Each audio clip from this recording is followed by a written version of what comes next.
I'm Courtney Christopher Page. I'm Larry Dixon. I'm Maurice Richardson. And you're watching JSU22, your campus view. Campus your view on TV22. Your life, your voice at JSU. Cause you gotta be heard like a sonic boom.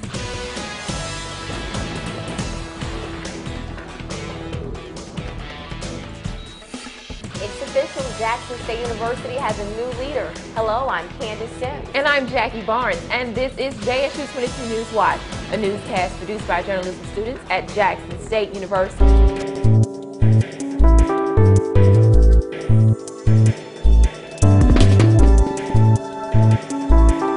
In downtown Jackson, I'm Courtney Christopher Page, JSU22 Newswatch.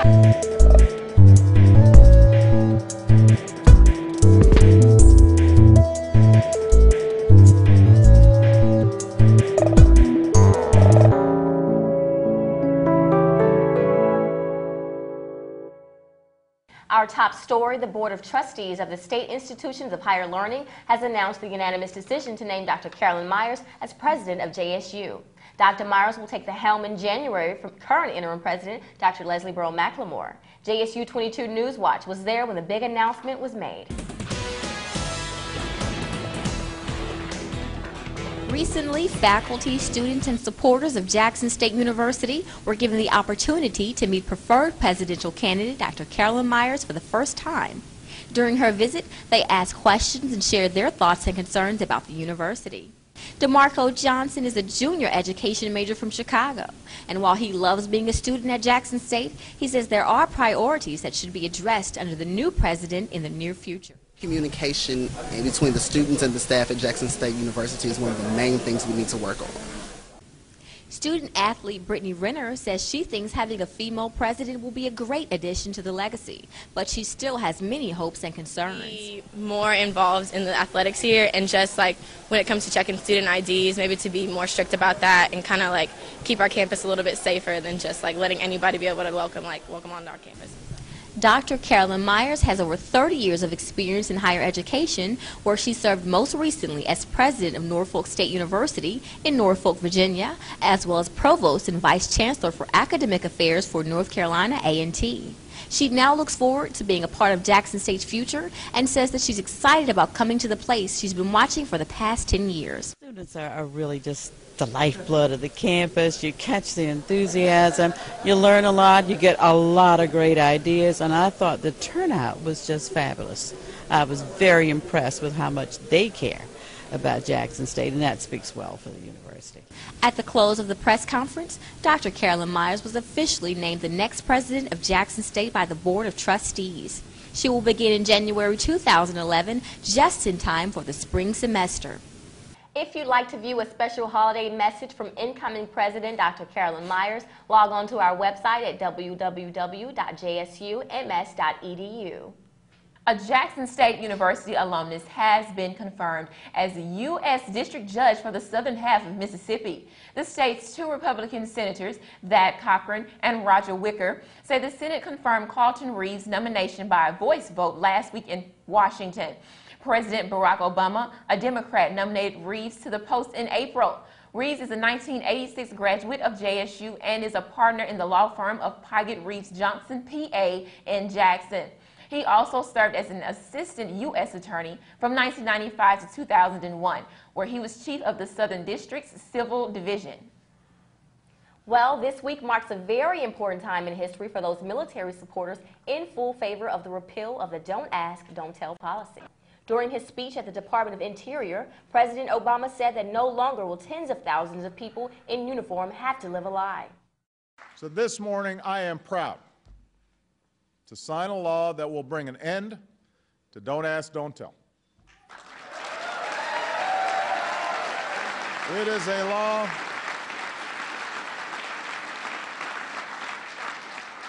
This law I'm about to sign will strengthen our national security and uphold the ideals that our fighting men and women risk their lives to defend.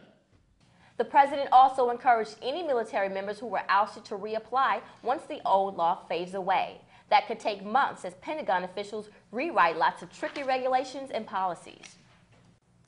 Meanwhile, the lame duck Congress has been anything but lame the last several days. In the wake of several deadly foodborne illness outbreaks, the House approved the Food Safety Modernization Act. The Senate approved the bill, a major rework of the country's food safety system over the weekend. It gives more power to the FDA for inspecting the food. Right now, individual companies issue their own recalls when there is a problem. The bill also requires food producers to put food safety plans in writing. It represents the biggest set of food safety changes since the 1930s. The bill now goes to President Obama's desk for signing. In news on the economy, gas prices are rising as we make our way into the holiday season. And while prices have the potential to affect drivers nationwide, reports show that the rise isn't as high as it's been before. U.S. gas prices increased over a 2-week period, but on average stayed below the $3 a gallon mark. The latest Lundberg survey of cities in the continental United States showed the national average price for a gallon of self-serve unleaded gasoline at $2.99.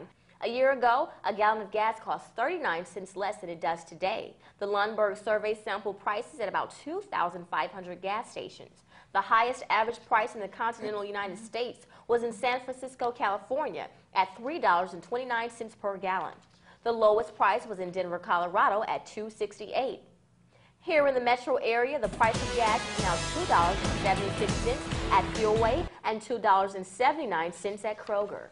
Most capital cities have a west side, and Jackson is no exception. In fact, it's the location of Jsutv22 and Jackson State University. And while there is often negativity regarding the west side, there are many positives. Student News Director Christopher Page has more.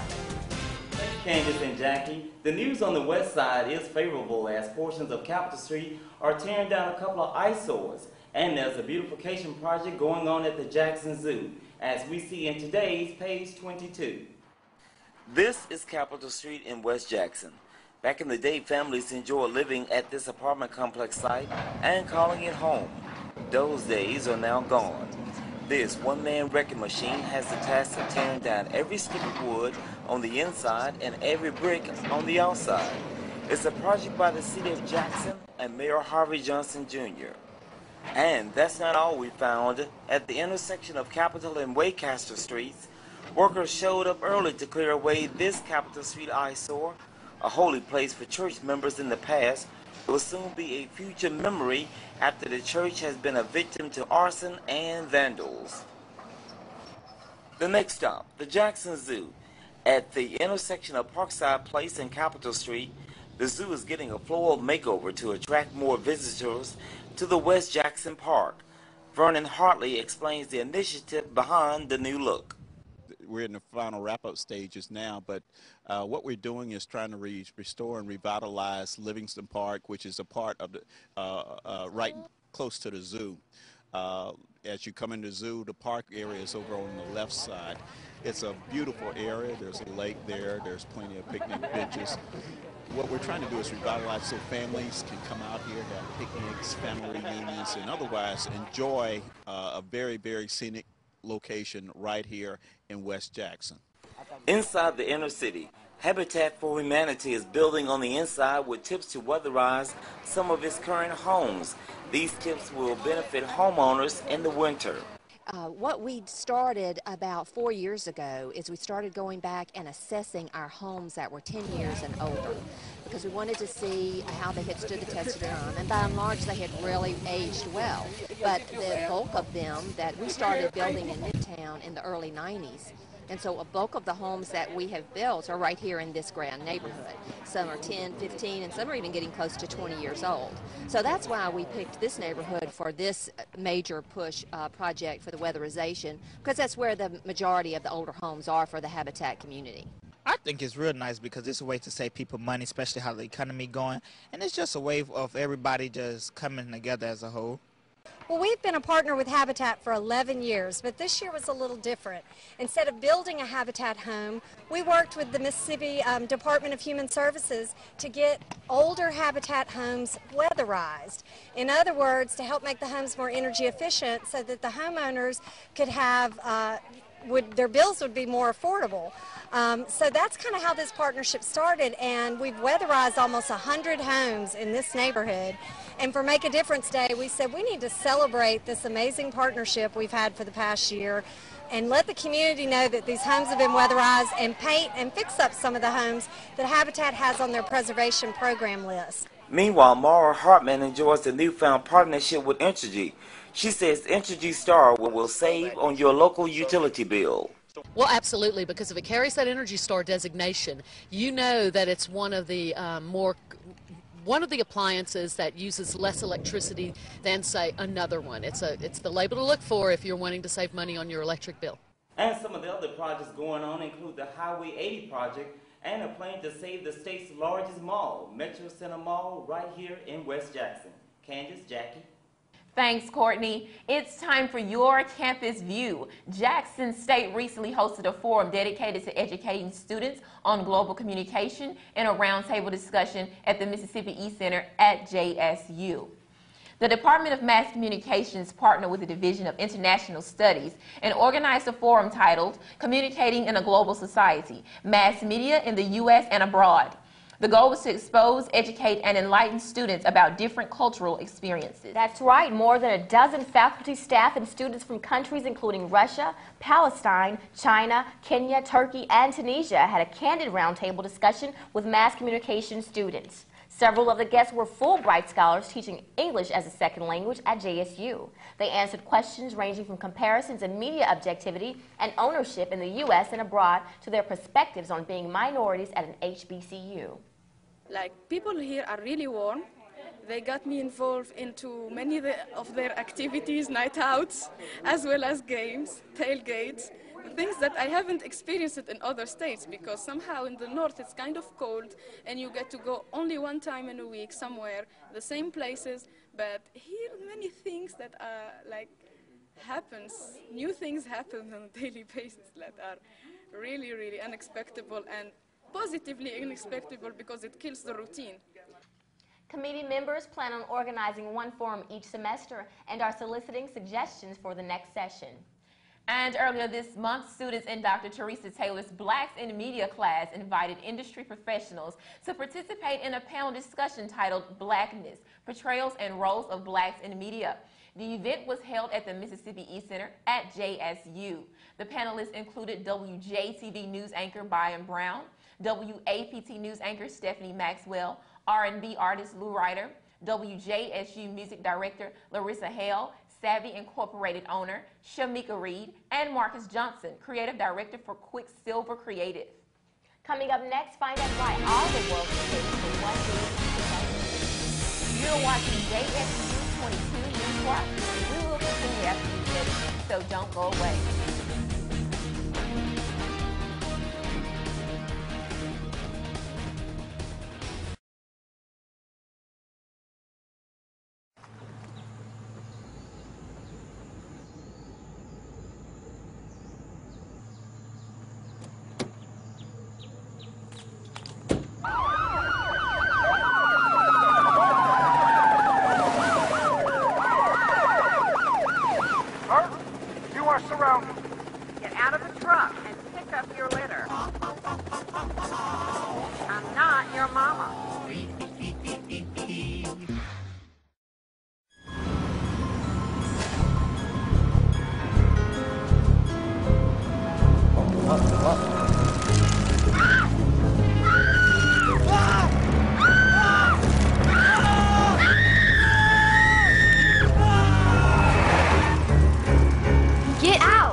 Litter bugs are disgusting. Pick it up, Mississippi. The magical thing about using energy wisely is that anyone can do it. Turn off lights. Use energy-saving light bulbs. And turn off computers and game systems when not in use. Make a change and we can really fly. Grab a grown-up and go online to energy.gov/kids. Oh, those boys are much too much. Those boys are much too much. We got the spirit. We're hot. We can't be stopped. We got the spirit. We're hot. We can't be stopped. We're going to beat them and bust them. Beat them. The smallest moments can have the biggest impact on a child's life. Let's get a little bit rowdy. R-O-W-D-Y. Take time to be a dad One more today. time. All those boys are much too much. Those boys.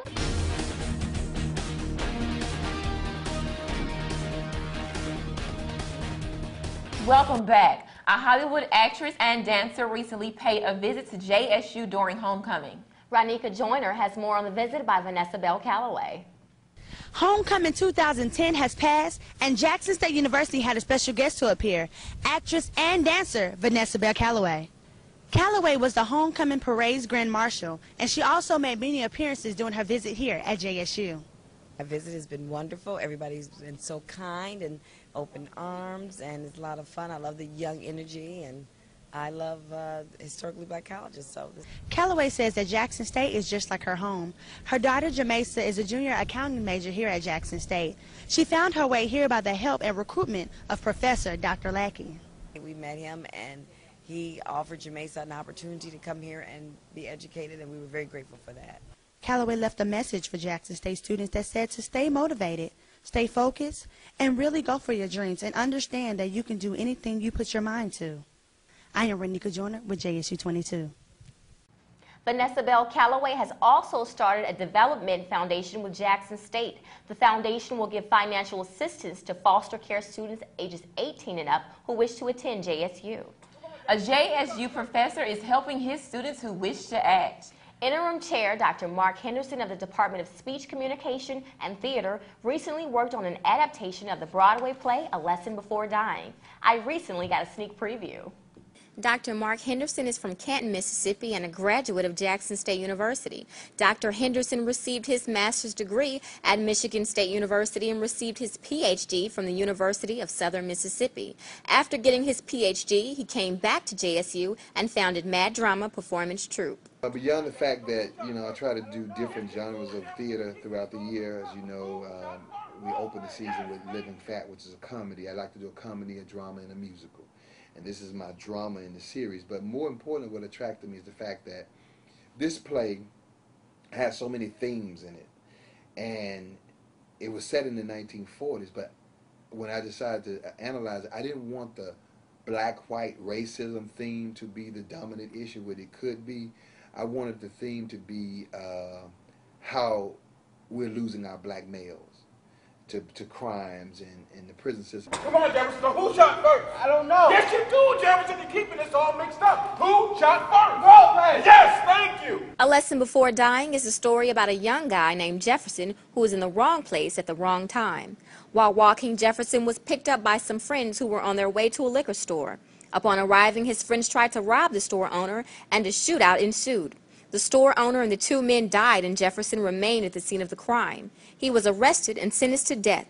After hearing the lawyer call Jefferson a hog, his godmother, Miss Emma, calls on Grant, an intelligent but somewhat hypocritical and depressed elementary school teacher, to help Jefferson die like a man and not a hog. The cast is filled with speech, communication, and theater students from Jackson State University. Dr. Henderson will be directing future productions for the speech department and Mad Drama. For more information on past and future plays, go to www.maddrama.com or www.jsums.edu/speech and theater. You can catch highlights from the play A Lesson Before Dying right here on JSU TV22. But first, some Mississippi teammates get into a basketball brawl. Sports is next, so stay with us.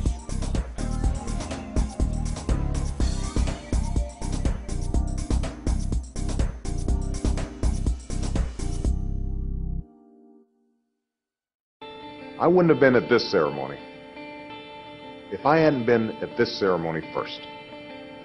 Unfortunately, nearly 30% of U.S. high school students aren't making it to graduation. And every one of us, every parent, every friend, and neighbor, has the responsibility to provide the support and encouragement they need to make it through.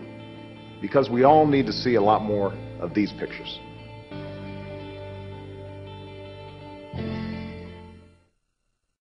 The images from Haiti are heartbreaking. Homes, hospitals, and schools are destroyed. families searching for loved ones, parents trying to feed their children, but we can all do something. We can help the American Red Cross as it delivers the food, water, and medicine that can save lives. Donate $10 by texting Haiti to 90999. Visit redcross.org or call 1-800-RED-CROSS. Thanks for your help.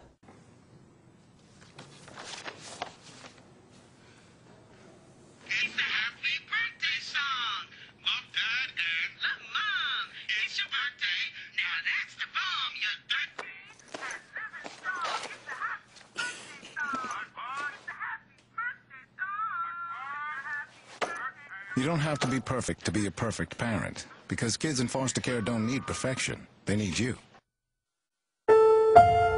In 1990, in Severn, Maryland, the daughter of a clergyman was discovered by a music industry insider while pumping gas at a service station. The odds of her getting signed and spending 11 weeks at #1 on the U.S. singles charts? 1 in 19 million. The odds of this former church choir singer going on to sell 40 million records? 1 in 15 million. The odds of the same woman winning 6 Grammy Awards and starring in 2 Broadway plays? 1 in 75 million. The odds of this musician and performer having a child diagnosed with autism? 1 in 110. I'm Toni Braxton, and I encourage you to learn the signs of autism at autismspeaks.org. Early diagnosis can make a lifetime of difference. I'm Larry Dixon. I'm Maurice Richardson. You're tuned in to Jsutv22, your campus view. 3, 2. I'm Larry Dixon with your Jsutv22 sports update. The Mississippi State Bulldogs were defeated by the Hawaii Warriors on Christmas Day, 68-57. But the more important story is the event that took place just 2 days before that game. Teammates Renardo Sidney and Elgin Bailey got into a fist fight just before the start of the game between Hawaii and Utah. Sophomore Renardo Sidney was just 1 day removed from a suspension before engaging in the activity with Bailey, who was also his roommate. The fight lasted for several minutes, and while it is still unclear what may have led to that altercation, sources say that the dispute started because Bailey would not move his legs for Sidney when he just wanted to get something from the concession stand. As a result of the actions, both players have been suspended indefinitely. Well, I got high hopes for this team. This team is real focused, got a lot of good athletes on the team, and they play hard. And so I expect to win a lot of football games and hopefully get to the Birmingham. I plan on getting to Birmingham. That's our plan. That was the response from Jackson State head coach Rick Comagee when he was asked about his chances of getting back to the SWAC championship after his team defeated Prairie View for their homecoming game. They had a winning record, arguably the best quarterback in the SWAC, and also the best conference record in the division. Yet the Tigers failed to make it to the biggest game of the season for the second straight year. The Tigers failed to get a victory against Alabama State, which gave Alabama State the tiebreaker in the division after both teams finished with a 6-3 conference record. Alabama State later went on to lose the game and the championship to Texas Southern. Even though the Tigers didn't achieve their ultimate goal, they know that they'll still have a chance to win with quarterback Casey Terriot as their leader.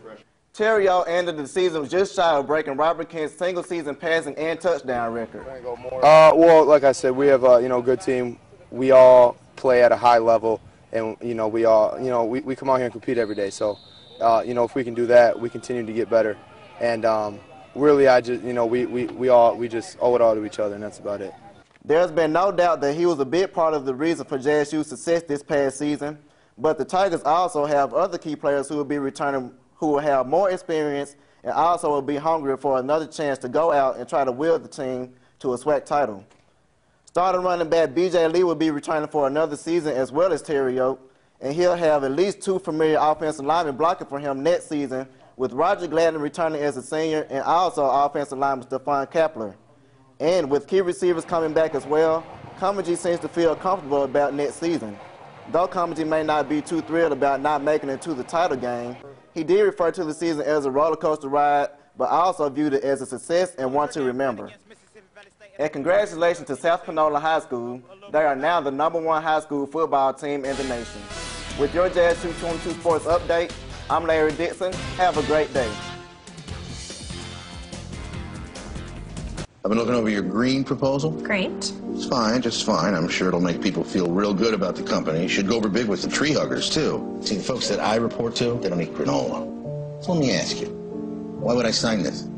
This plan could cut our energy costs by 40%. 40%. And we spent $18 million on energy last year. What do I sign? Just sign it.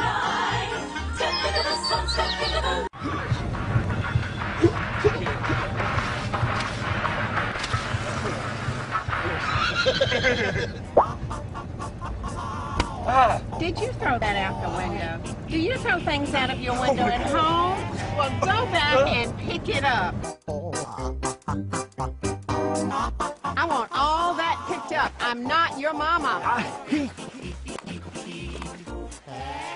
That's what I thought.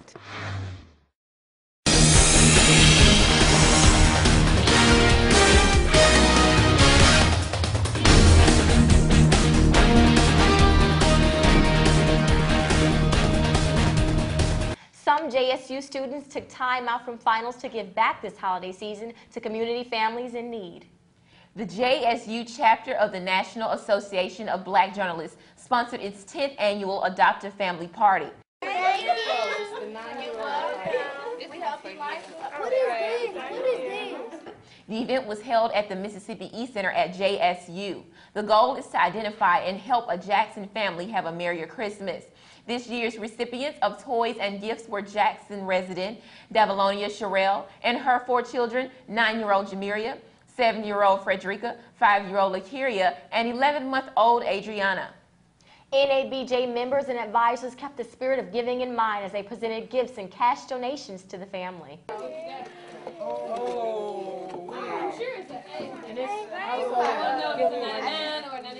So how do you feel this Christmas season? I feel so blessed. Good. Is there anything different about this year? Well, I got all these special gifts and all this good old stuff. I can't ask for no more. All right, I'm Nia with Jsutv22. Merry Christmas. Merry Christmas. Thank you, y'all. Well, I'm sure that will definitely be a Christmas to remember for them. Yes, a very, very inspirational story. It's always good to give back. Well, that's all the time we have for this edition of JSU22 Newswatch. For news anytime, visit us online at www.jsums.edu/JSUTV22. You can also follow us on Twitter and Facebook. Happy holidays, everyone. Nice story. Very inspirational story.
I'm Larry Dixon. I'm Maurice Richardson. You're tuned in to JSU22, your campus view.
Is there a problem, officer? I'll tell you the problem. I'm not your mama. You go back there and pick it up.